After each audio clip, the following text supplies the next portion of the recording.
এটা হচ্ছে মূলত সাইলেজ কালচার এবং তার সাথে চিটাগুড় ব্যবহার করা হয়। আজিম ভাই, এটা কি আমরা গরু খেয়ে পরীক্ষা করবো নাকি আমি আর আপনি খেয়ে এটা পরীক্ষা করে দেখবো? এই একটু খাই দেখেন তো।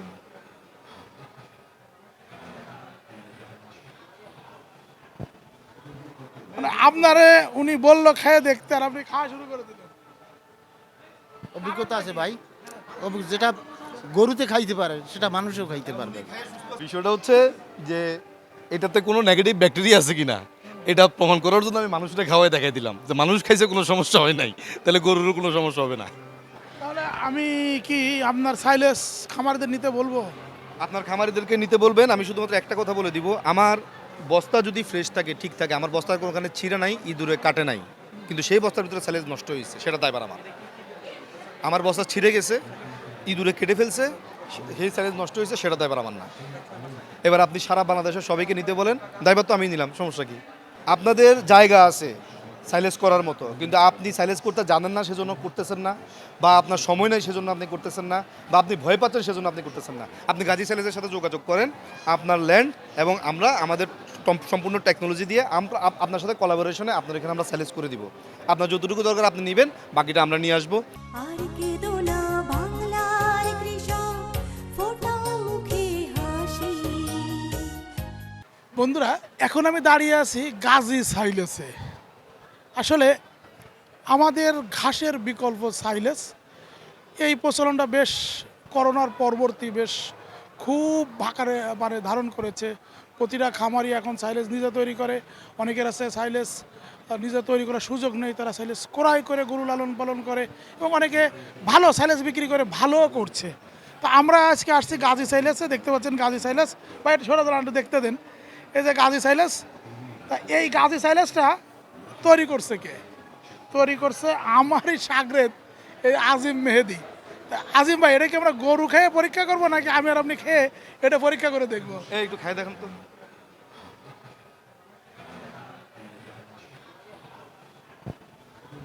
মানে আপনারে উনি বললো খেয়ে দেখতে আর আপনি খাওয়া শুরু করে দিলেন। অভিজ্ঞতা আছে ভাই, যেটা গরুতে খাইতে পারে সেটা মানুষও খাইতে পারবে। গরু খাই সুস্থ থাকলে মানুষও সুস্থ থাকবে। মানে আপনি ওরা খাইতে বললেন, উনি খাইলেন, মানে কি আমি বুঝলাম না। আমার সাইলেজ হচ্ছে মানুষও খাইতে পারে, সমস্যা নেই। মানে আমরা কি এটা সবজি বানায় খেতে পারবো? হ্যাঁ, খাইতে পারবেন। কিন্তু আপনি সবজি বানায় কখনো খাইছেন? আমি এটা খাইছি। আমরা তো ওইটা খাই, কিন্তু ওইটা তো খাইনি কখনো। বিষয়টা হচ্ছে যে এটাতে কোনো নেগেটিভ ব্যাকটেরিয়া আছে কিনা এটা প্রমাণ করার জন্য আমি মানুষটা খাওয়াই দেখাই দিলাম যে মানুষ খাইছে কোনো সমস্যা হয় নাই, তাহলে গরুরও কোনো সমস্যা হবে না। না, আচ্ছা সমস্যা হবে না আমি মানলাম, কিন্তু সাইলেজে তো পোকা হয়।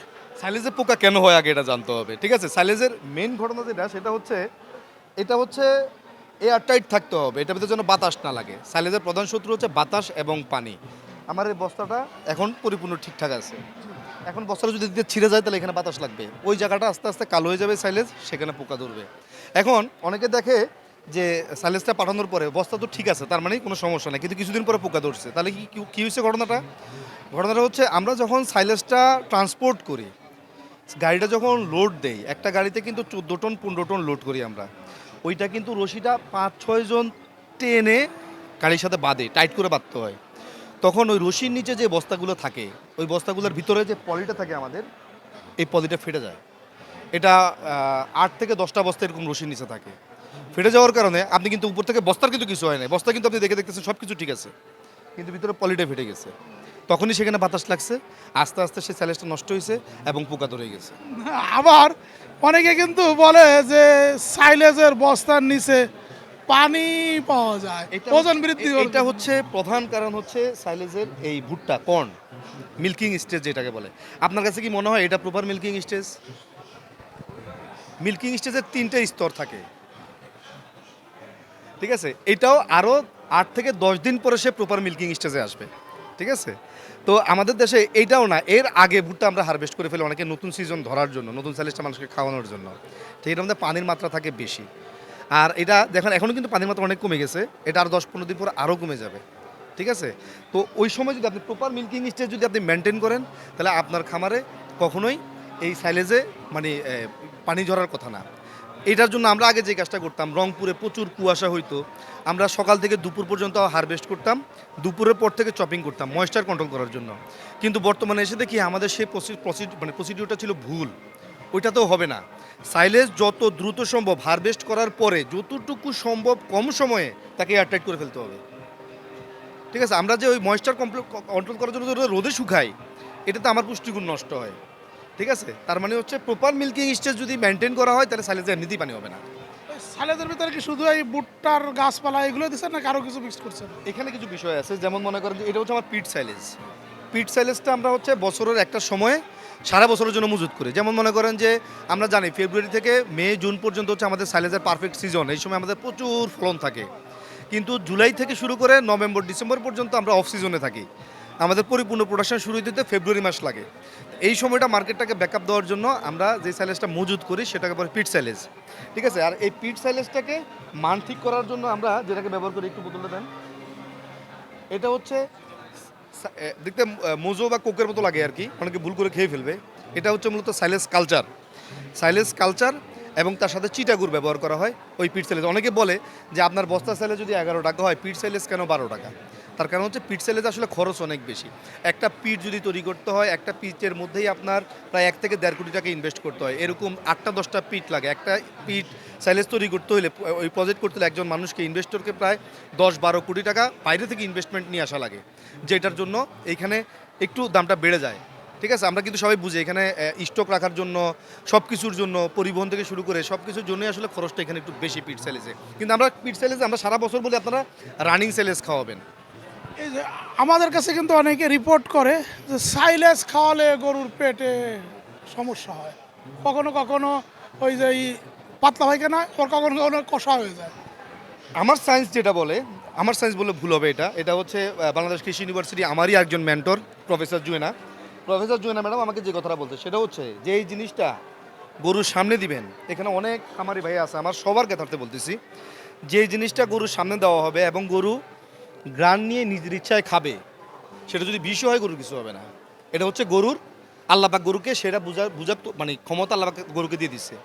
আপনি যদি গরুর সামনে দেন, গরু যদি নিজের ইচ্ছায় গ্রান নিয়ে সেটা খায়, একটা হচ্ছে করে টান দিয়ে সে খেয়ে ফেলছে, সেটা ভিন্ন জিনিস। মনে করেন যে একটা পানি সে খাইতে যাচ্ছে না বা সাইলেজ সে খাইতে যাচ্ছে না, আপনি এটাকে খাওয়ানোর জন্য এটার সাথে চিটা গুড় দিতেছেন, এটার সাথে ভুসি দিতেছেন, এটার সাথে খোল দিতেছেন, এটাকে মজাদার করে তাকে তার সামনে উপস্থাপন করতেছেন, তারপর তাকে খাওয়াচ্ছেন, সেটা ভিন্ন ইস্যু। কিন্তু একটা জিনিস সে তাকে সামনে দিচ্ছেন, সে গ্রান নিয়ে খাচ্ছে, এটা কখনোই তার পেটে অসুখ থেকে শুরু করে তার কোনো কিছু হবে না। না, আমার কাছে কিন্তু আসলে খামারে খালি কমেন্ট করে, ঠিক আছে। এবং যেহেতু আমার সাথে ডাক্তার জহির থাকে, ডাক্তার মেহেদি থাকে, এই জন্য মূলত এই কমেন্টগুলো আসে। আচ্ছা, এই সাইলেজ ছিল আমাদের আপৎকালীন সময়। আরেকটা জিনিস আছে যে ভুট্টা গাছ লাগানো শুরু হয় নাই, এখনও জমি শুকায় নাই, ঠিক আছে, সে সাইলেজ বিক্রি শুরু করে দেয়। ভুট্টা গাছ দেখেন। আচ্ছা, এটা খুব ইম্পর্টেন্ট কোশ্চেন করছেন। তাই না? এই জন্য কিন্তু যে এখনো ভুট্টা লাগানো শুরু হয় নাই, জমি শুকায় নাই, সে দিচ্ছে যে আমার সাইলেজ আছে, সাইলেজ বিক্রি শুরু হয়ে যায়।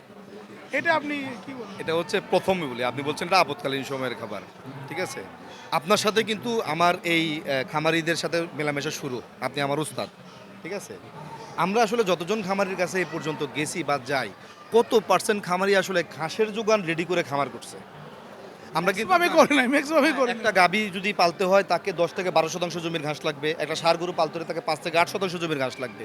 কিন্তু আসলে আমাদের দেশে আমরা বলবো আমরা জোর করে গরু পালি, মানে গরু পালার কোনো এনভায়রনমেন্ট আমাদের কাছে নাই, কিন্তু আমরা গরু নিয়ে এসে বসে আছি, তাই না বিষয়টা? আপৎকালীন সময়টা হচ্ছে এখন আমি বলবো বাংলাদেশের 80% মানুষ বছরের 12 মাসই আপৎকালীন সময়ে থাকে, মানে এর কাছে ঘাস নাই। আপনি এই যে খামারি সাইলেজ বিক্রি করতেন, আপনি এই গাজী সাইলেজের সাথে সম্পৃক্ত কেন হলেন? এখন আমার হচ্ছে খামারি সাইলেজ, আর আজিম ভাইয়ের হচ্ছে ক্ষুদ্র খামারি সাইলেজ। আমি কাজ করতেছি প্রায় 2020 সাল থেকেই সাইলেজ নিয়ে কাজ করতেছি, আজিম ভাইদের থেকেই শিখা। দেখা গেছে উৎপাদনে আমি বেশি মনোযোগ দিই, তাছাড়া আমার খামারি ব্র্যান্ডটা আলহামদুলিল্লাহ অনেকের কাছে পরিচিত। এখন আমি চিন্তা করলাম যে না, মার্কেটটা যেহেতু বড় হচ্ছে, আমাদের বড় চিন্তা করতে হবে আরও। এই বড় চিন্তা করা থেকেই দুইজন চিন্তা করলাম যে না, আমরা একটা ব্র্যান্ডে যাবো। এখন গাজী সাইলেজ আমাদের গাজী এগ্রো ফার্ম নামে আছে, বরিশাল পিরোজপুর মঠবাড়িয়া তুষখালীতে একটা গাজী এগ্রো ফার্ম আছে আমাদের চেয়ারম্যান স্যারের। ওনার সাথে কথা বলে ভালো লাগলো যে না আমরা একটু বড় আকারে চিন্তা করি এবার খামারিদের সুবিধাটা দেওয়ার জন্য। এখন একটু বড় আকারে করতে যেয়ে যদি চিন্তা করি যে না একটু কম খরচে কিভাবে দেওয়া যায়, আমরা যেহেতু আমি উৎপাদনটা ভালো বুঝি, আজিম ভাই মার্কেটিংয়ে আগে থেকে অনেক ভালো বা উনি আছে খামারিদের পাশে, চিন্তা করলাম যে না আমরা মিলেমিশে কাজ করলে যদি গাজীটাকে নিয়ে আগাতে পারি একটা ব্র্যান্ড, সেই হিসাবে আশা করি ভালো কিছু সার্ভিস দিতে পারবো, এই জন্য গাজী সাইলেজে আসা আর কি। আসলে যাদের ঘাস আছে তাদের বলবো সাইলেজ কিনেন না। আমিও এক কথা বলবো, যারা ভুট্টা আবাদ করতে পারেন নিজে সাইলেজ উৎপাদন করুন, তারাও সাইলেজ কিনেন না। আর নিতান্ত যাদের আসলে একটা মিনিট বলি। ঘাস আছে একটা মিনিট কিন্তু এই কয়েক মাসে আপনি মানে ঘাস থাকবে না, তারা যদি সাইলেজ দিতে চান তাহলে আজিম মেহেদির কাছ থেকে না নিয়ে না নিন। এখানে একটা কথা আছে, এই যে আপনি বললেন যে যাদের জায়গা আছে ভুট্টা সাইলেজ উৎপাদন করার কথা, আপনাদের জায়গা আছে সাইলেজ করার মতো, কিন্তু আপনি সাইলেজ করতে জানেন না সেজন্য করতেছেন না, বা আপনার সময় নাই সেজন্য আপনি করতেছেন না, বা আপনি ভয় পাচ্ছেন সেজন্য আপনি করতেছেন না। আপনি গাজী সাইলেজের সাথে যোগাযোগ করেন, আপনার ল্যান্ড এবং আমরা আমাদের সম্পূর্ণ টেকনোলজি দিয়ে আমরা আপনার সাথে কোলাবোরেশনে আপনার এখানে আমরা সাইলেজ করে দিব। আপনার যতটুকু দরকার আপনি নেবেন, বাকিটা আমরা নিয়ে আসবো, কিংবা আমরা যে আপনার এটা প্রসেসিং করে দিয়েছি সেটার জন্য আমরা একটা নির্দিষ্ট ফি নিব। মানে প্রত্যেকটা খামারি যদি তার কাছে জায়গা থাকে তার সাইলেজ তার ঘরে আমরা করে দিয়ে আসবো।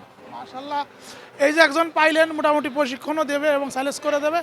আর কিন্তু আপনার পাশে একজন মানুষ আছে, আপনি যদি আপনার উপজেলায় যান, উপজেলা প্রাণী সম্পদ কর্মকর্তার কাছে যাবেন, ওইখানে কিন্তু দুই ধরনের কর্মকর্তা থাকে। একজন থাকে হলো অ্যানিমেল হাজবেন্ডারির, আর একজন থাকে হচ্ছে ডিবিএম, ঠিক আছে, ডক্টর অফ ভেটেরিনারি মেডিসিন। তো অ্যানিমেল হাজবেন্ডারি যিনি থাকে তার কাজ কিন্তু এইগুলো করে দেওয়া। তো এরকমভাবে একজন কর্মকর্তা থাকে, তাকে আপনি বললে সে আপনাকে সহযোগিতা করতে পারবে, বা যে ভেটেরিনারি সার্জন আছে তাদেরকে বললে তারাও সহযোগিতা করতে পারবে। কিন্তু হাতুড়ে যে আসলে ভালো জানে না, টেকনোলজি জানে না, পড়াশোনা করি নাই, তারা দিয়ে আপনি এটা করেন না। তারা না দিয়ে আপনি এই আজিম মেহেদিতে করাবেন, কারণ সে কিন্তু এই লাস্ট 5-6 বছর ধরে টানা সাইলেজ করে করে বিশাল অভিজ্ঞতা হয়ে গেছে। আসলে বাংলাদেশে প্রথম সাইলেজের ভিডিও বানাইছিলাম আমি, তখন তো ইউটিউবের যুগ শুরু হয় নাই।